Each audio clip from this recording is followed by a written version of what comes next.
Katya, how did you find carnivore? Well, thanks for having me on, Dave. I really appreciate it. Carnivore has found me twice. And the first time was in 2018 when I'd just about come to what I call end stage veganism after being mostly raw vegan for almost 20 years. And the second time was 6 years later when I had a diagnosis of bladder cancer. So two parts. And well, perhaps I'll talk about the first section, if you like. I'll give you a little background. I opened the first raw food restaurant and cafe in Australia in 2003, way way before my time, really. And people just thought I was nuts. I'd had I guess since I was a child, I've always had a drive and thirst for knowledge about natural therapies. And so that kind of carved out my interest. I tried all different types of diets. I had acne when I was 12, and that also drove me to look for a solution. So I looked at a lot of the nature cure books that were around at the time, natural remedies, Gaylord Hauser, there was Bernard Jensen, quite a lot that were espousing the benefits of eating as close to nature as possible. Although Gaylord Hauser did always say to have liver, lamb's fry. Back in the day, we did that. Um, and so that kind of got me onto a trajectory of trying all these things. And sure enough, it did heal the acne, the liver. And then I had a boyfriend who was vegetarian at 20. Like I said to you, I'll be 70 next year. So I was very grateful to be brought up in the time frame where I have a comparison of what we were eating from the 50s and 60s and how that completely changed in the 60s of bringing in seed oils and flour and sugar, that combo that was very addictive. Prior to that, we all made our own food and butter was on the menu all the time. And this, I might say, too, extended into how we fed our pets as well. Most pets were also, and I wrote these in my books, were fed table scraps. And the average lifespan for a dog or a cat was over 20 years. There wasn't any of this kibble and all that stuff that came in the 60s as well. So it was a huge change.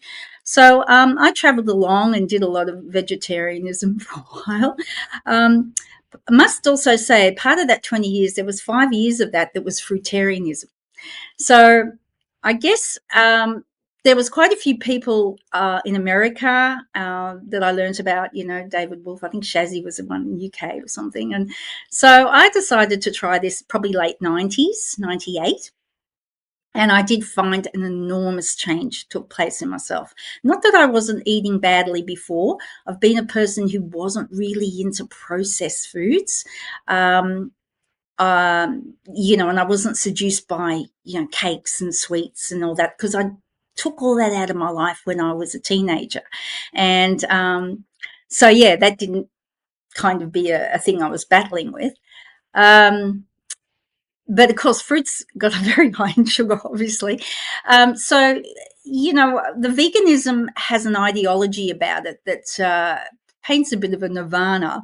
And I had to realize that, being in this realm as humans, we're in a predator prey kind of realm, and we're part of the food chain as well. I mean, we see that with, the shark will go and eat you straight away, right? Anything can. So I had to come to that acceptance that, let's just pull this whole diet apart, which I did. And the first time I went carnivore, as I said, when I was at the end stage veganism, if I jump around too much, I usually come back to it because it's such an enormous amount of information that I wanted to share of how these things happen to me. But yeah, so that's always been a part of my life. So around 2003, I decided to open this raw cafe because I was just so overtaken by the changes that had occurred in me. And they were great, right? And I was hearing other people say, well, let's just keep doing it for the rest of our lives. Why not?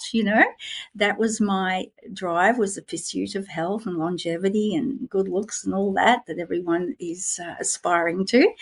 So I did. And of course, everyone said to me, you'll be broke in 18 months. Not even that, a year, if you don't serve coffee and have some other things. If you do all raw, you're not going to. Well, of course, I did not want to do that. I said, no, that was very pure. It had to be that way. And so probably after about 14, 15 months, I had to shut the doors, obviously, because it's enormously labor intensive and it just wasn't working for me. However, I did go on to train as a colon therapist. Like I said, I've got a background in natural therapies, homeopathy. I had my own schools and stuff in the past. So I had a great knowledge of biology and just the human functioning. So I actually had to study a lot of digestion to be a colon therapist. But of course, a lot of that was based on the fact, that meat is evil and bad, and it was plant-based education, if you like, and a lot of that's still happening in naturopathy and all the education they go through. They're still putting meat down as the villain, right, and saturated fat. So I got to do a lot of colonics, and I could see different things that were going on in people's bodies. I mean, some of the things I saw come out of people's bodies probably weren't from this planet. Sometimes I used to say types of parasites and things that look like, there was even the thing that looked like the coronavirus. I remember one time coming out because I had a viewing tube and I could see all these things. Nonetheless, part of the lectures I had to do were me lecturing to nurses about the colon, and they weren't taught all the nutritional side. Obviously, they only had about 6 months training in nutrition. They were taught the pharmaceutical, I guess, the receptor sites. That was what they were taught. So obviously they could suggest different pharmaceuticals for this disease. So after that, I went on and taught workshops, retreats, and people would often come to those who had cancer. Little did I know down the track that was something I would be faced with. So I then, as I said, came to a grinding halt. It was around 218. I'd been going back and forwards to Thailand, spending a lot of time there. About 214, I decided to go fruitarian and really up it. And that to me was the epitome of, nirvana, like living in fruit heaven. And that was okay for a while, but then my God, the teeth started to deteriorate. And I would be getting these tiny, tiny pinhole decay all along the gum lines. And then that even went into just teeth snapping, eating an almond or a carrot. And I've got to say, I was extremely disciplined. Not one time did I waver. People couldn't believe it. They thought I was so hardcore. But that's how I was, And the dentist, I was having dental work in Thailand, and she said, what are you doing? Are you sucking on candy all day long or something, And of course, it was a fruit. And so again, that has started to affect me, obviously, in many other ways. Not only did the anxiety start to rise in me, but I couldn't quell it, and I had insomnia. Now, the thing that really broke the straw that broke the camel's back was I was in Thailand and I had 2 bouts of food poisoning within 2 months, and they just knocked me out. The second one knocked me out, and it was from this tofu. I think it was the water that the tofu was in, because we're in Chiang Yeah, Rai. no, nothing good ever comes from tofu. And it was sitting in this water. It was an organic, supposed market, because I was very grateful and lucky to be living in an organic village, because they grow all the fruits and vegetables and whatnot. But anyways, I got to the point where I was absolutely heaving over the toilet bowl in absolute pain, and I wasn't sleeping, and I was down on my knees saying, what am I going to do? I've got a platform here. I've got, um, I'm teaching people all the benefits of having a raw food diet, and behind the scenes, I'm struggling. And I thought, what am I going to do? I can't lie, you know? So it was terrible. And when it happened the second time and I couldn't recover from it, well, my immune system was pretty well trashed, So there's other things going on as well. I got very anemic also. This is going back in 2007 when I was running these retreats. It didn't take me long to get anemic. But I must mention at the time, this is when a lot of these green powders came onto the market. And I was convinced that this was going to be my answer because as it turned out, I went and had blood tests and I was so anemic. I was down to something like 5. And the doctor said he couldn't believe how I was still walking around. He said, you're going to have a transfusion. Well, he said that after when the first suggestion was, you have to start eating red meat. And I said, I can't do that. And he couldn't believe it. He said, you're a foolish, foolish girl. And I ended up having transfusions because no one knew this. I'm running these retreats and, and I was lucky to get my breath walking to the mailbox, it's really bad anemia, So, of course, I thought these green powders were going to be the answer. And because they said so, this can supply all your iron because it's not heme iron, And so, yep, okay, that's going to do it. And I did feel a bit better for a while, these spirulinas and algae and I was actually importing them and selling them. I had an online business. The second largest one in Australia was a forum. This is back in 2004, where things are really pumping and a lot more people were starting to learn about raw food. And so that happened as well.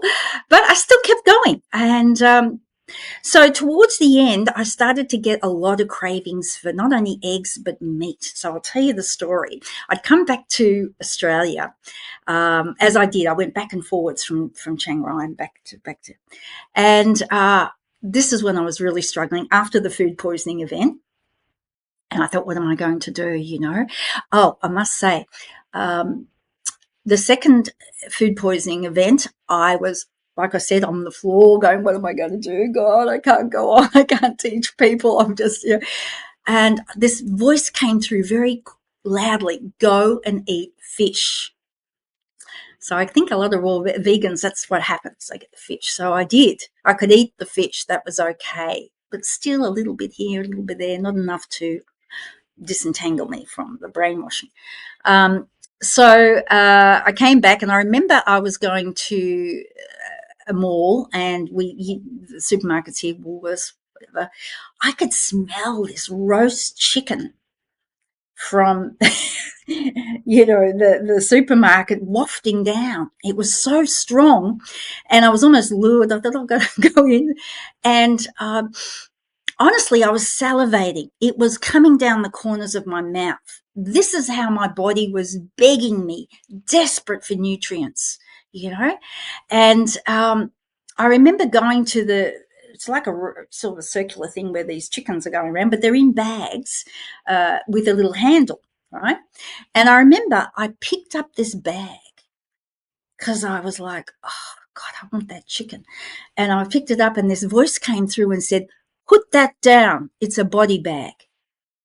So I put the chicken back on, wandered over to the produce section with saliva dripping down my mouth, and I denied my body this. Unbelievable, isn't it? This is how intense this brainwashing is. I was so convinced I was going to, screw up my whole colon digestion when having meat, So, like I said, it's intense. And I'd even gone through the actual research, how veganism started. And as it turns out, it has a huge religious component, which I'm sure you may have heard of. And as a teenager, like I said, when I was on this quest to find out all about health and well-being, I would go to health retreats when I was working. That they were my vacations, and there's a part of me knew that I'd be running them somewhere down the track. But there's one run by the Seventh-day Adventists, and they had all these nut meats and soy things that in the day. And it was to quell the sexual urges and, keep testosterone, estrogen, which is what I do. And so I went through all that and I did all the research, obviously, once I discovered that this just is not right, especially when you have to take supplements. That's the other thing. Um, you had to take B12. The vegan diet is deficient in so many things: zinc, CoQ10, all these things were needed for oxygenation and blah. People would say to me, "Oh, I get enough iron on it." You don't get heme iron. So the first time I had meat was in Thailand. Because I'd got to the stage, and of course, unfortunately, it was a Thai beef, which isn't the best. It's a bit leathery, and I had a girlfriend with me, and she was there. And up to that point, I was just having fish, and I'd actually told people publicly, and I had the biggest. What would you say? It was like a witch hunt. They turned on me, and I was called every name under the. You were never a vegan, and you were, because I didn't do it for the animals. I was Uh, what made me was other stuff. they started chasing you with the pitchforks from their Oh my garden. God. I had to shut down my Facebook page. I had to shut down everything. It was insane. And they're so unforgiving and they're so violent against you. And so that, I'm a sensitive soul, and that kind of really put me off. I had to really shut down. Um, but yeah, let me go back. So I was having fish, and I'd made videos even. And of course, at that time, there was other supposed influencers. I never considered myself an influencer because I didn't do that much social media as such. But it wasn't anything like it is today. This is going back even 6-7 years ago. Social media has exploded more, as we know. And so there were other people coming out saying that they also were suffering after maybe 2, 3, 6, up to say 6 years of veganism, and their body was saying, and they'd start with fish. So so that was all I was having, fish and chicken. And then, of course, I was learning. The more I learned about the carnivore lifestyle, I knew that red meat was imperative because I still wasn't getting those certain nutrients that red meat contain. And so that was the first experience of having Thai beef. Well, I tell you what happened. I walked out of that restaurant. I had the first couple of pieces and I chewed it and I thought, oh, yeah, it's okay. Put the sauce and stuff on. And I was going down the escalator. Honestly, Dave, it was like some hole got filled in my brain that had been drilled open, and I had never felt so grounded. Like, that was the other thing I knew with the vegan lifestyle, because of the amount of sugar. They're on this just complete default mode of high cortisol the whole time and racy. And if I had a coffee when I was vegan, it would have such an impact on me. I'd be so racy and all over the shop. And of course, now it doesn't have that effect on me. But I'll talk about the great things that have happened since I've gone really strict with part 2. So I was still having probably 80% meat then. That started it, and I was just so relieved. I felt better. In fact, I came back to Australia. My son-in-law, I said to him, I'm going to have a steak, the first Australian steak. It was a T-bone, and he couldn't believe it. He said, what are you going to tell everybody? I said, well, I have to do it. It's just the way it is. And you had a person on Dara who was actually going to meet up with at one time, because I'd gone to Los Angeles and was doing workshops and speaking there as well. And I heard her story when you interviewed her, and I could really relate. It became my identity. It was just bizarre, really, when I think about it. And I was like, who am I now? Because I remember her saying that, she just felt so uplifted by all the colors and the fragrances of fruit and veg. And same for me. I was a photographer. I'd make these sculptures, and it was eye candy, right? And of course, we'd all be, oh, beautiful, fresh. And I thought, well, I can't put bowls of meat out anymore. And so I was thinking, oh, can't I have some of this? So I did have cucumbers and I was having avo, but then little things started to creep on, not straight away, because I was trying to see what would happen.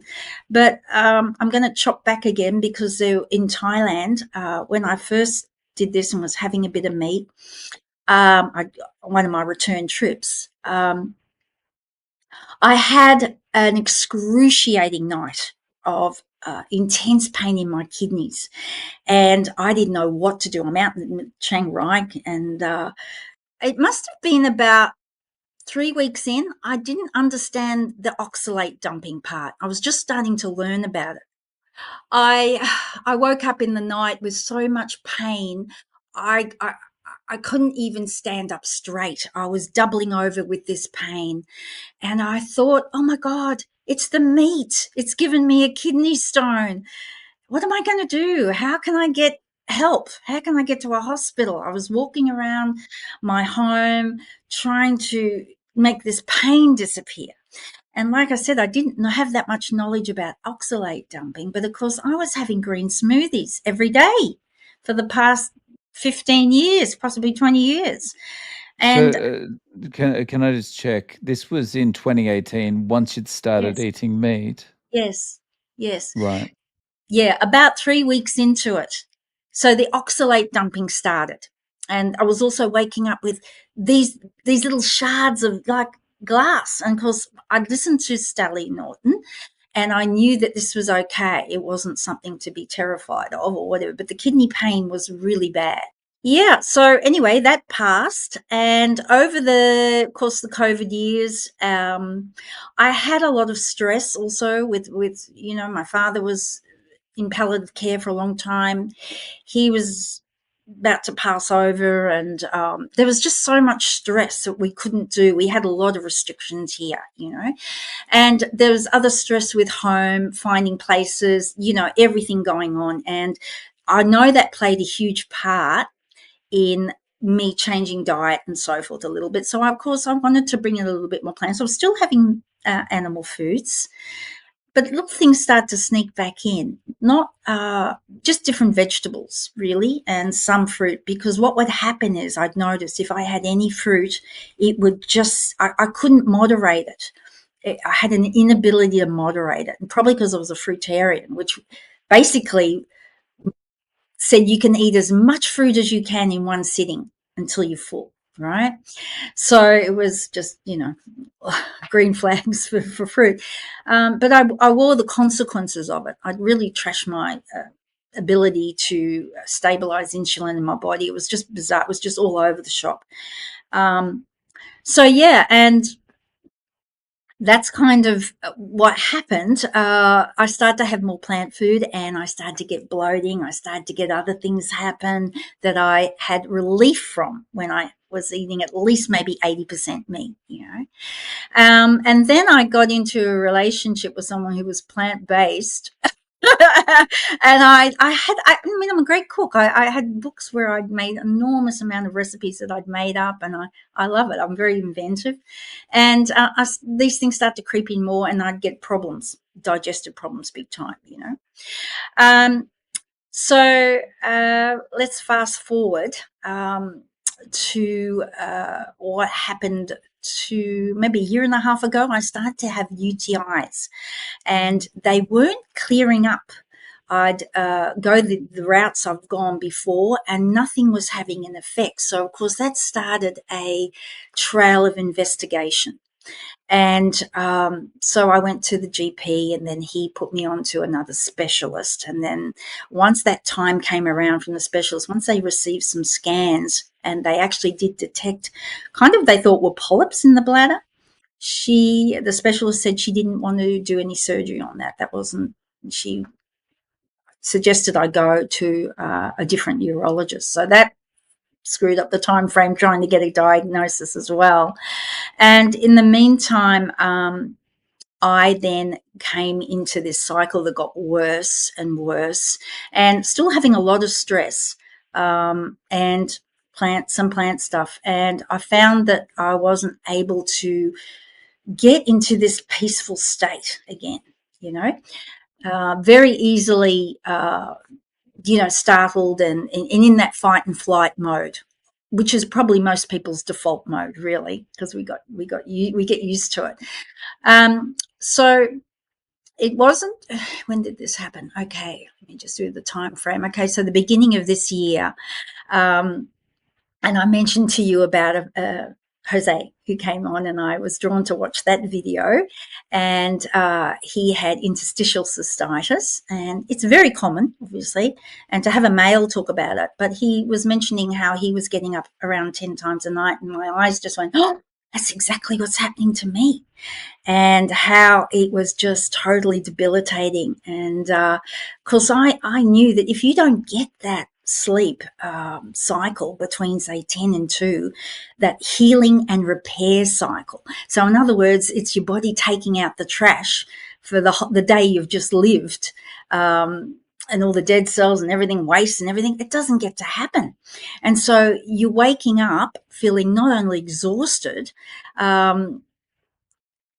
but it just starts to break your immune system down, right? So this was going on. I'd just go to the toilet, come back, and I'd have this switch that would switch on as if my bladder was full, and I'd maybe get 15 minutes sleep and I'd be up again. So this went on for several months. So you can imagine the state, you know. So I really feel that also accelerated things, because my immune system was just getting to the point where it wasn't how it should be. And I noticed too that things weren't healing like as fast as they used to.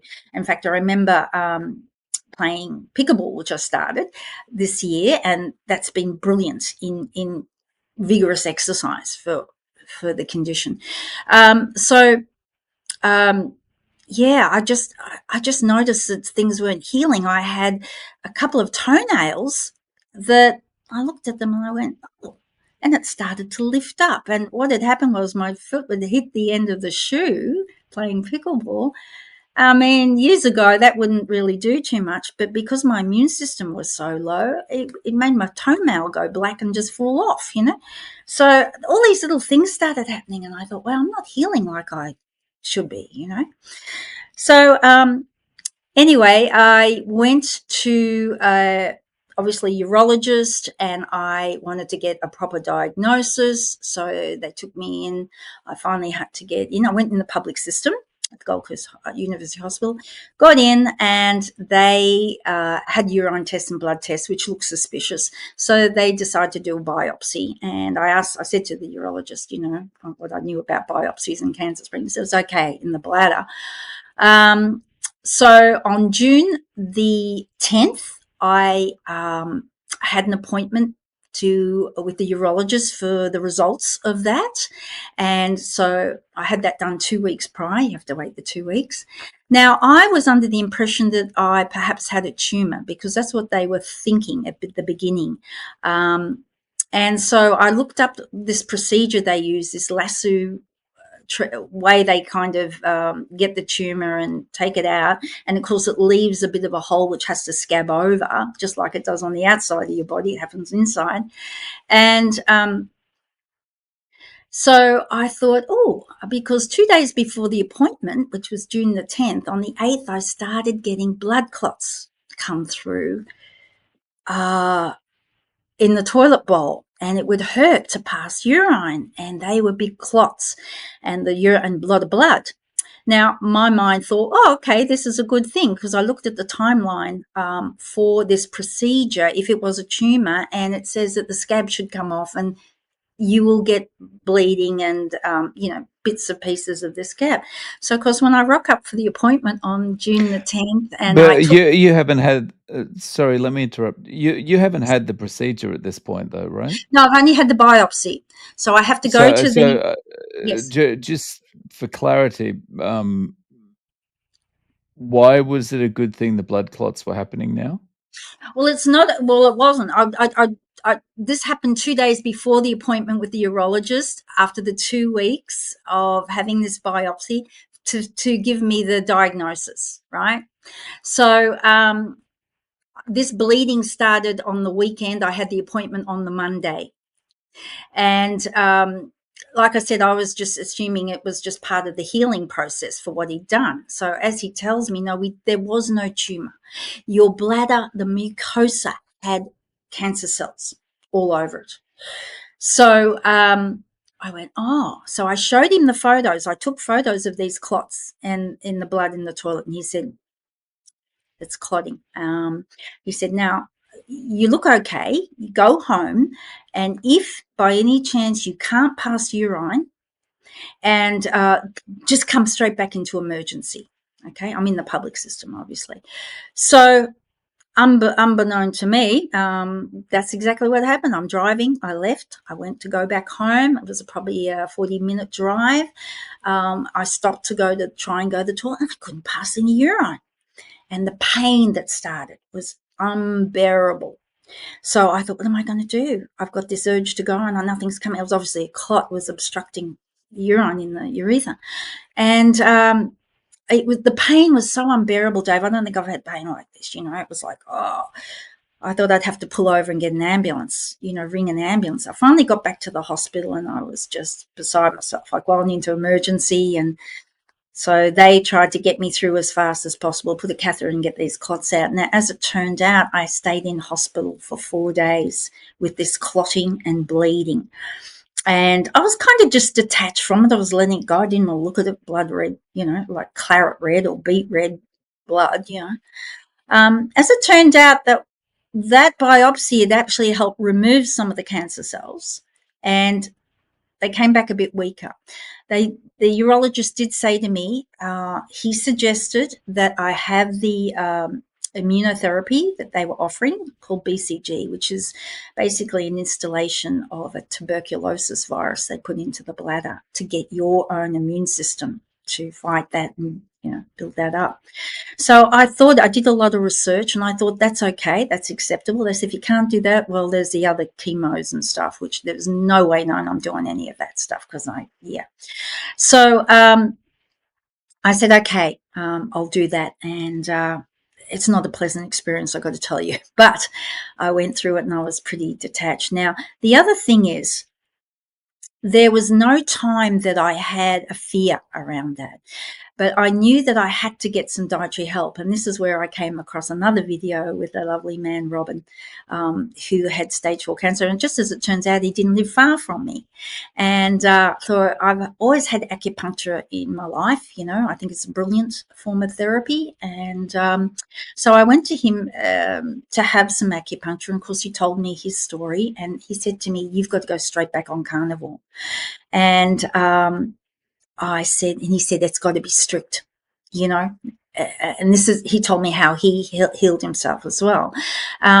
So I made that decision that that's what I got to do. And so on not even a week later from having this diagnosis and coming out of the hospital, because I was in the hospital for 4 days, I started strict carnivore. And I got to tell you, the results, like within a week, I've got a list here of so I'll go through those. The first thing, I had neck and back pain and all kinds of stuff that just wouldn't go. It doesn't matter what I did with massaging and everything, and I quite regularly have massages. Within a week, it had totally disappeared. Okay. The anxiety that I had, this fight and flight feeling that would just get triggered easily, that started to go. And how I really noticed it, in traffic, there was a car that tried to overtake and went in front. Now, prior to me having carnivore, I would have felt this raciness go through me, as you do. You think, oh, I've got to react quickly here. And I'd feel it in my body. My heart would start going, and you feel this rush of energy into your throat. Like, none of that happened. It was like just nothing. It was wonderful. I thought, this is cool. And it's actually got better and better and better. Now, I have been on strict carnivore now for 2 months. That's why I wanted to wait to speak to you, because, I've got, with this background I've had, I've always loved to use my body as a laboratory, because I'll listen to what happens to other people, but I want to see how that is with me. So it became so fascinating to watch these changes. And I thought, wow, why didn't I do this the first time? Well, obviously, to me, it was like a kick in the backside from God, because there were certain things that I wanted to talk about, and it was more spiritually based, because I've also had a lot of mystical experiences in my life. And I really felt that I was to share those, but it was holding back and stopping myself. And I really feel this was the kick in the bum, and I kind of made a bit of I had to talk to God, and I said, right, if I heal this, I got to speak about it. I got to help other people, right? Because I've always had this knowing that we've got this hardware inside us that can heal. And a lot of people, we don't know how to work it. And that's what I wanted to share with people. The first time I went carnivore, I noticed my hair fell out a lot. And of course, I came to that understanding with the kidneys and what I'd done with oxalates and everything. But of course, at that time, 6 years ago, I was so heavily still trying to, break and disentangle myself from this brainwashing, and it would still come back. But now I don't have any of that. So it was almost like it was meant to be. So, okay, so I had that. Then I had the anxiety obviously go. My teeth, my God. This happened the first time around too. The change in my teeth is so phenomenal. I know you've had a dentist on before too. Um, Even just having a small amount of plant food, there would be this coating. It's not like a plaque, it's kind of just a different coating that you feel on your teeth. And it leads to bacteria and odor, right? Even if you've just had a few lettuce leaves, I'd still floss and go, oh, that doesn't smell right. I don't have gum disease or anything. And because what was also happening when I was vegan end stage, my teeth were starting to get loose in the gum because there wasn't the protein to secure the gum to it was lifting. It was just insane. So bacteria would come in, and I actually lost a couple of teeth to veganism because I didn't want to have a root canal. But I noticed my teeth just didn't have this coating, and I'd floss my teeth, and even with meat, there'd be no odor, nothing. You know? And I thought, wow, the smallest amount of plant material is doing this to people's teeth, and if only they knew, they could avoid all that. And the heavy cost, obviously, because the teeth was costing me a fortune. Um, I had skin tags that dropped off. I watched these, like people would say, they're age spots, right, coming because my liver had also been affected with the carnivore thing. And I think also I got a liver fluke, a type of parasite, I'm pretty sure, because they detected that in the hospital. There's something that's happened. And they said, you've been, with your liver enzymes and that, with where they knew I'd lived in Thailand and that. So, of course, if your immune system's weak, these things all come in. So I noticed that these things I was just watching it, and it would just flake off and drop off. The texture of my skin started to change again, right? The sleep, oh my God, the sleep. Well, I was sleeping well anyway. And what I did when I first had this diagnosis, I took some THC drops at night because my body was so depleted of rest and repair. And I knew I had to get this deep sleep. So it would enable me to get this big chunk of hours of deep sleep. But now I don't need to, because it's like it's happening naturally. And I started to get up much earlier, get up at 5 a.m. And I'm ready for bed between 8 and 9, which is fantastic. So I'm getting this deep healing sleep as well. When I started on the 17th of June, we're now the 1st, okay. So what happened after 2 months to the day, I had this incredible shift in my body. It was almost like this feeling that everything had gone. And of course, I didn't identify with being a cancer patient or anything like that. And I didn't get into this type of mentality where I'm a victim and this is my life and I got to battle. I never use any of that language. In fact, I didn't actually own it at all. And I think that played a huge part because I wasn't going to bed with the anxiety, which a lot of people who've given a kind of diagnosis like this would be going through. And same in the mornings, waking up with the first thing is I've got this, and my life could be limited, and this is the end kind of thing. None of that ever happened. I never just kept on going on with my life, and I saw it for the purpose it was having, and to get me back onto carnivore. I honestly believe God led me back to carnivore, And look, even the concept that meat heals years ago would have just bamboozled me. You know, it would have like, how is that possible? I've been taught the complete opposite in all my training. What is the status of your bladder at the moment? Well, I have a 4 weeks to go before I go back. They want to put a camera in and check how things are going. But even the urologist, the nurse I was seeing, she said, you won't have it. She said, you come in here and every week, I did this for 6 weeks, most people, in fact, 99% of people are saying they can't handle it. They're not improving. They've got this going on. They feel terrible on because obviously they're just doing what they were doing. They haven't changed their life in any way, right? And especially dietary. And she said, you come in here and all you've got, there's no way known you can have. At this stage, even though you've got to have that test in 4 weeks, at this stage, like there's no pressure or you're not waking up multiple times or anything like that. I don't even get, there was a few nights I don't even get up at all. I'll wake up, maybe fall asleep at 8, wake up at 10, have a wee, and go back to sleep, and I'm nothing until 5 a.m. I have no pain. I have no discomfort. I'm not even aware of anything. It is like night and day.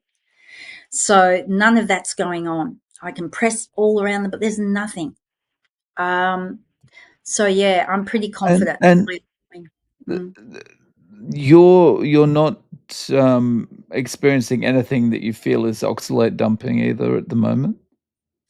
Um, Still getting a little bit out of my eyes, but nothing like I did the first time around. No.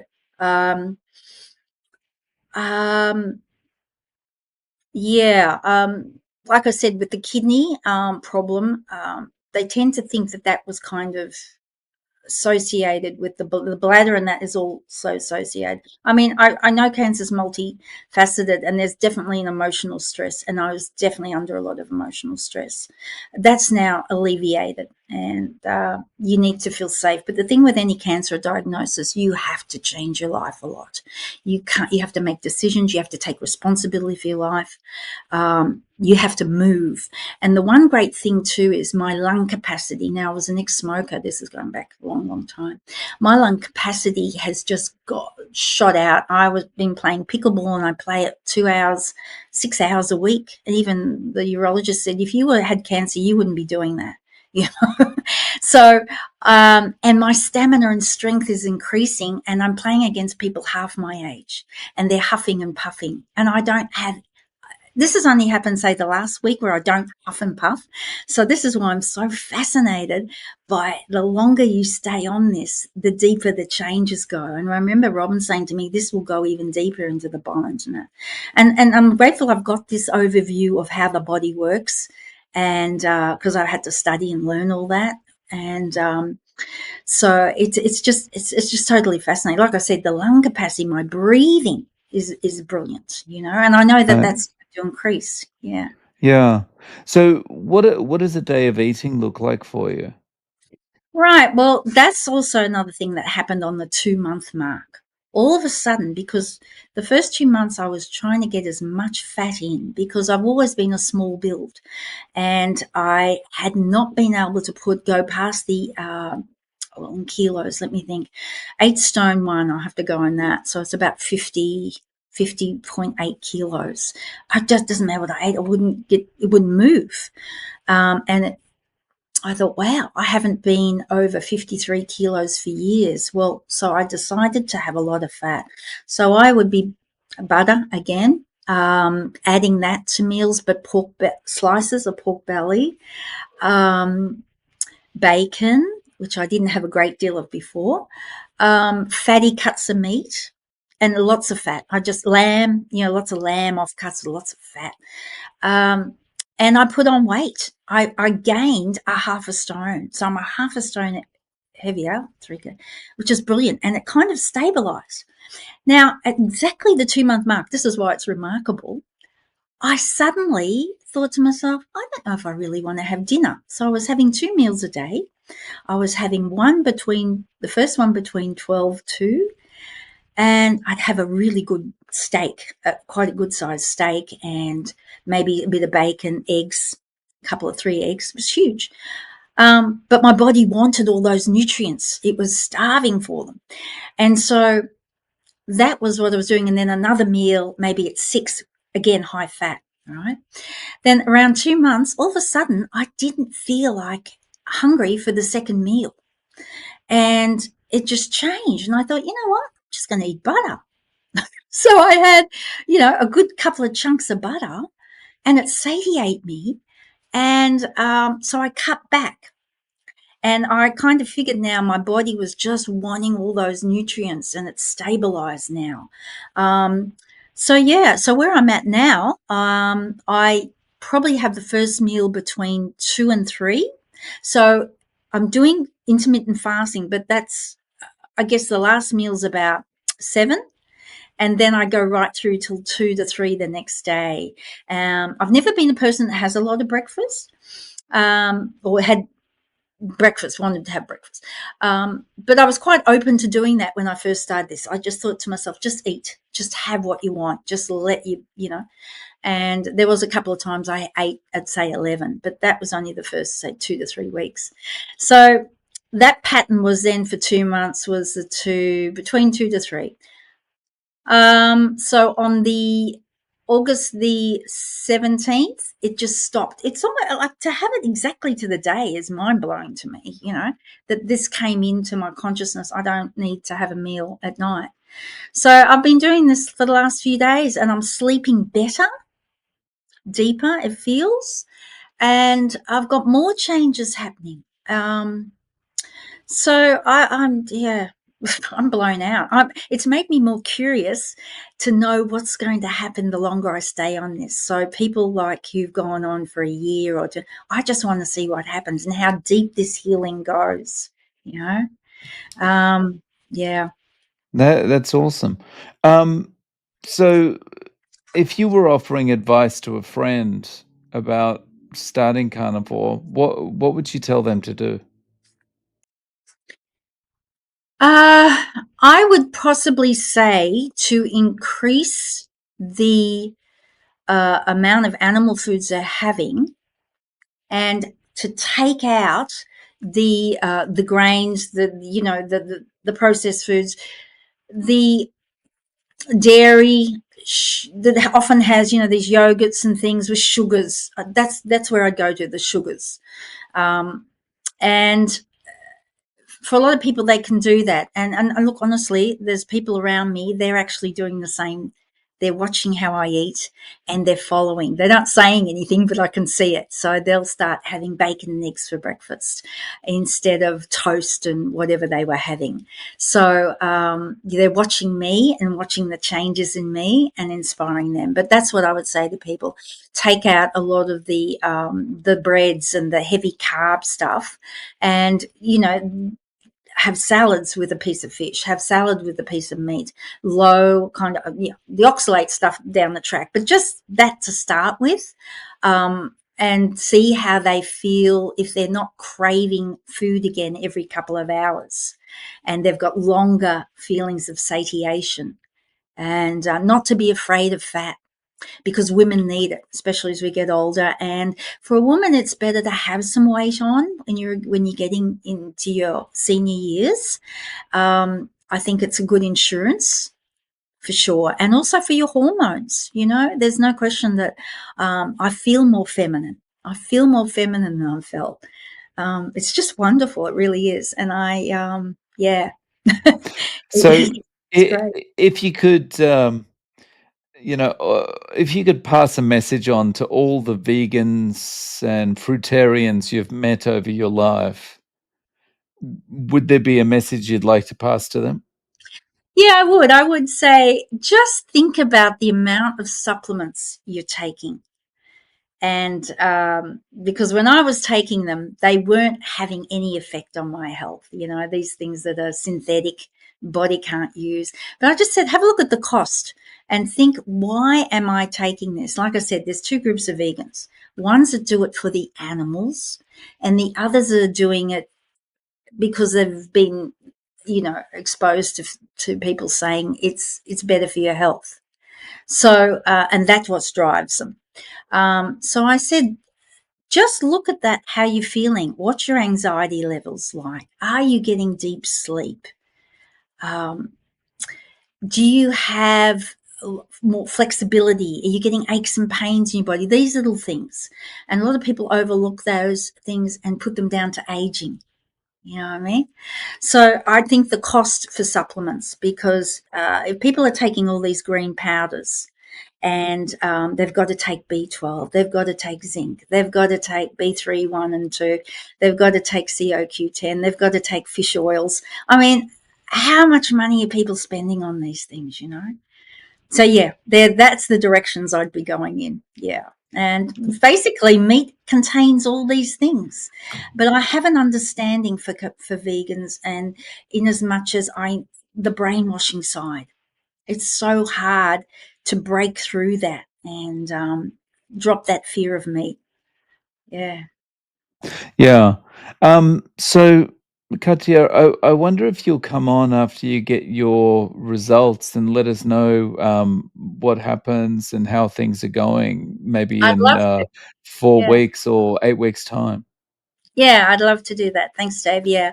Like I said, I was a little bit reticent about coming on, but because I have such a strong association with my body, any nuance, any change I'm aware of, right? That I just know. And not only that, there was people around me who had said to me, you haven't got cancer. It's gone. And I said, how do you know? And they said, I don't know. I just have this knowing. And I've had two very close friends and who've seen me go through this, and they are absolutely, not only are they inspired, they've made massive changes themselves, but they are in awe of how I've tackled this, you know? Um, yeah. So to me, it's been an enormous blessing. It really has. Yeah. That's fantastic. Mm. Um, so, Katya, if people want to reach out to you, how can they get in contact? Okay, well, I guess I've been kicked in the backside to go out again publicly, and I'm quite happy to do that. I didn't think it would be in this area of having had cancer, but I'm willing to do that. So I've just started another YouTube channel called Soul Source Wisdom, and I haven't done any videos yet, but I will be as of tomorrow.